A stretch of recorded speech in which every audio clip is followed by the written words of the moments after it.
التالي.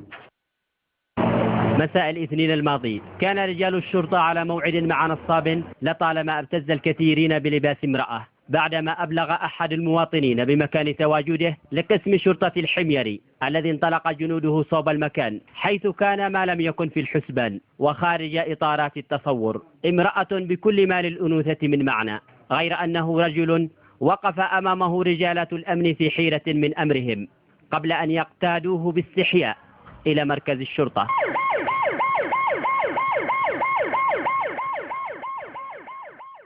وبفتح محضر التحقيق انتهت كل ألاعيبه واتضحت الحقيقة المخزية، وها هو صادق الشاب المنتحل لبطاقة شقيقته قد وقع أخيرا في قبضة الشرطة.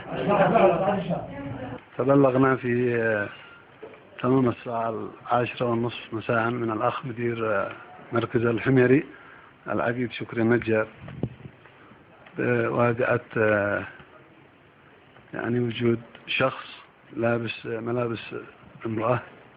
تم التوجيه بالانتقال وتم ضبطه. أرسلت الطقم بقيادة المساعد يحيى حمود زرحاني، وصل هناك ووصلوا لعندنا. أول ما وصل عندنا طبعا انشاهدوا من خلال الديباجة هذا سئلنا، فتشنا على وجهه، جينا في ملامح رجولة موجودة، تأكدنا ومن خلال الأسئلة من خلال هذا ومن خلال الكلام والتحقيق اعترف على أساس أنه كان بيمارس التنكر بزي امرأة. صادق الشاب الماثل أمامنا بملامح أنثى باع رجولته للشيطان وراح يمارس فن النصب على ضعفاء النفوس بجمل وعبارات تاهت عنه في موقف فاضح يعيشه الآن، وبأي لسان سيتكلم إن هو استطاع ذلك. ما كانش معي أي حاجة، كنت لحالي وأكل شيبس.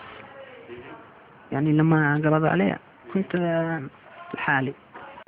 مش موقفي بكثير، أكيد ندمان. ليش مش ندمان؟ ندمان كثير يعني.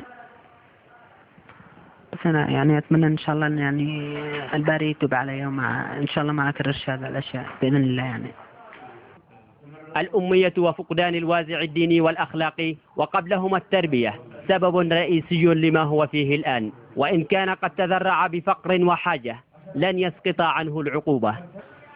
ظروف هكذا يعني أنا إنسان عاجز وما أقدرش أشتغل. أنا داري، بس وفي نفس اللحظة أنا مريض.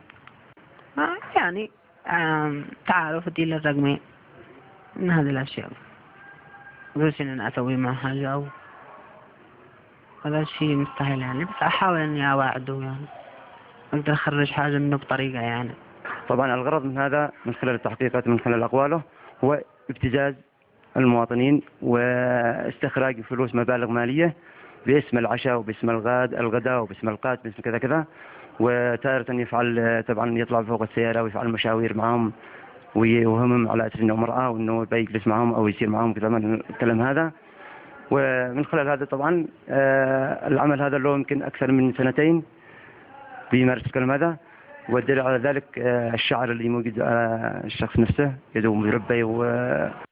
يذكر أن 3 حالات مشابهة قد تم ضبطها في ذات المنطقة خلال العام، الأمر الذي يضاعف قلق الأجهزة الأمنية من تفشي الظاهرة بين الأوساط الاجتماعية. طبعا كانت وصلتنا حالة قبل حوالي يمكن 8 شهور أو 9 شهور نفس الحالة، وتم اتخاذ الإجراءات وحالة إلى النيابة المختصة. وبما أن لكل جريمة عقاب ينتظر المجرم حسب القانون، فإن لكل مجتهد ثواب وفق سياسة وزارة الداخلية التي تعمل على تحفيز وتشجيع منتسبيها لبذل المزيد من الجهود في مكافحة الجريمة. وفي ذات الإطار وجه وزير الداخلية مطهر رشاد المصري بمنح الطاقم الأمني وكل الذين ساهموا في ضبط هذه الحالة مكافأة مالية تقديرا لجهودهم الطيبة. جمال حيدر لبرنامج صدى الأسبوع. أحرزت اليمن تقدما في مؤشر الشفافية